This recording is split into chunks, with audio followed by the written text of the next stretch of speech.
కాకినాడ జిల్లా తుని చిన్నారి Gnaneshwari missing mystery కొనసాగుతుంది. పాప కనిపించకుండా పోయి 13 రోజులు గడిచింది. పోలీసులు పాప కోసం గాలింపు కొనసాగిస్తూనే దర్యాప్తును ముమ్మరం చేశారు. పోలీసులు చిన్నారి కనిపించకుండా పోయిన రోజు నాటి సీసీ ఫుటేజ్ను క్షుణ్ణంగా పరిశీలించారు. ఈ క్రమంలో తాజాగా పెంపుడు శునకానికి సంబంధించిన ఓ కీలక విషయం బయటపడింది.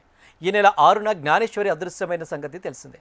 పెంపుడు కుక్క కూడా కనిపించలేదు. తాజాగా సీసీ ఫుటేజ్లో పాప కనిపించకుండా పోయిన రోజు గ్రామంలోని మెయిన్ రోడ్డుపై ఈ శునకం తిరుగుతూ కనిపించింది. ఈ నెల 9న శునకం ఇంటికి తిరిగి వచ్చిన సంగతి తెలిసిందే. ఈ 3 రోజులు కుక్క ఎక్కడికి వెళ్ళిందనేది క్లారిటీ లేకుండా పోయింది. ఈ శునకం చిన్నారి కనిపించకుండా పోయిన మార్గంలో కాకుండా మరోవైపు నుంచి వచ్చింది. ఈ కుక్క సాయంతో పాపను కనిపెట్టాలని చూసినా ఫలితం లేకుండా పోయింది. శునకం కూడా చనిపోవడంతో పోస్టుమార్టం నిర్వహించారు. ఆ రిపోర్టు వస్తే ఏదైనా చెప్పగలమంటున్నారు పోలీసులు. చిన్నారి జ్ఞానేశ్వరి కోసం ప్రతిరోజు వందలాది మంది గాలిస్తూనే ఉన్నారు. ఎన్డీఆర్ఎఫ్ బలగాలు స్థానిక చెరువులు, నేల బావుల్లో కూడా గాలించాయి.